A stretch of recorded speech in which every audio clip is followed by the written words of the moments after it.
What's the one thing that controls most of our adult finances, but very few of us learned about in high school? Credit. It affects everyone, no matter what color you are, where you live, or how educated you are. Unfortunately, many people don't learn about credit and how it affects your life until it's too late. And the truth of the matter is, you can ruin your credit in less than a year. I did. It's taken me years to rebuild it, but I'm finally months away from having a decent score. I don't want you to make the same mistakes.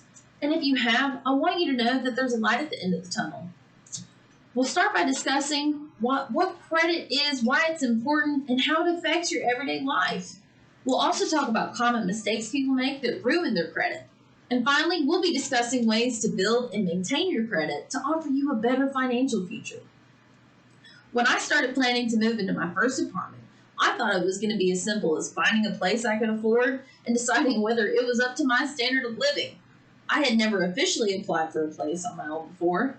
Boy, was I in for a surprise. We're going to have to check your credit. My what? I soon came to realize that not only do I need to pray that they'll even accept my credit, I have to worry about deposits.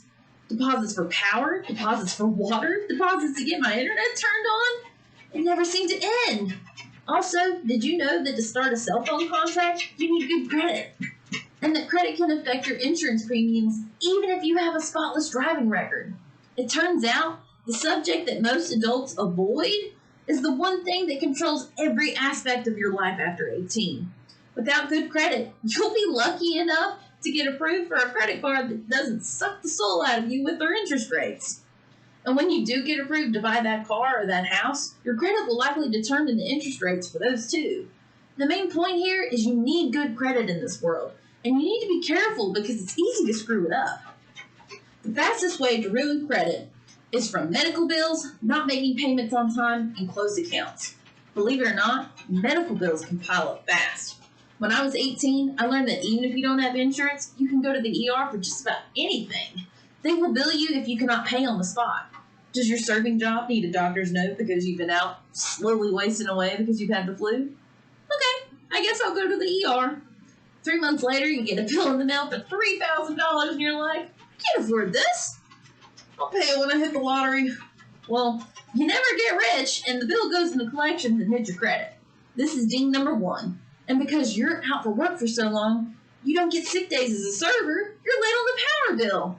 You think, oh, I'll just save up extra and pay it next month? While that's completely necessary sometimes, it's easy to get behind, and they keep track of when things are overdue. And even when you get caught up, those late payments stay on your credit. That's ding number 2.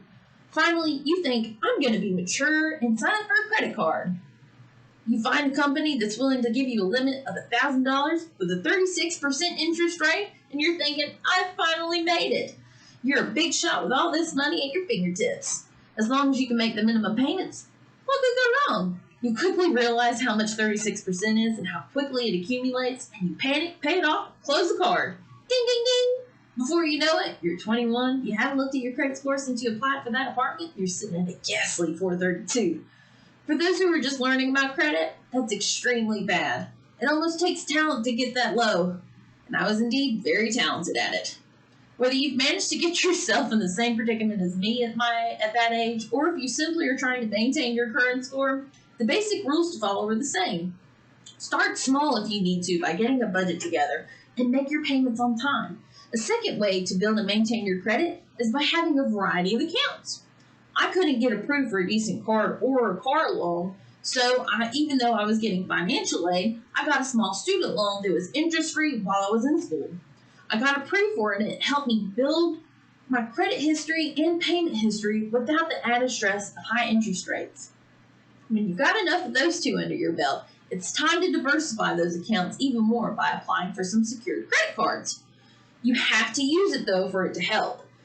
Use it for things you already need, like gas or groceries. Now you have 2 types of accounts. Use them responsibly. And when the time comes, throw in an auto loan or level up to a new credit card, ideally with one with rewards.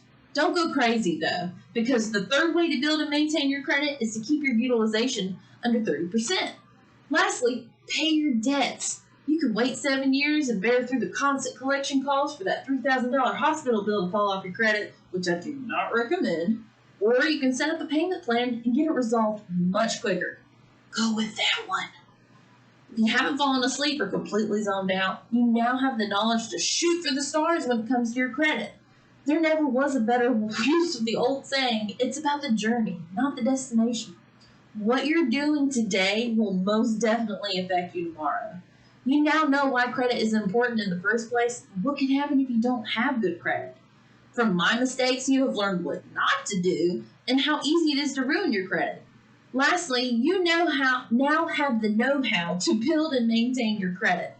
And while you should be thinking small when it comes to your credit utilization, you can now be thinking big when it comes to that credit score. Why shoot for the minimum of a 650 when you can easily find yourself at an 800 plus knowing what you know now?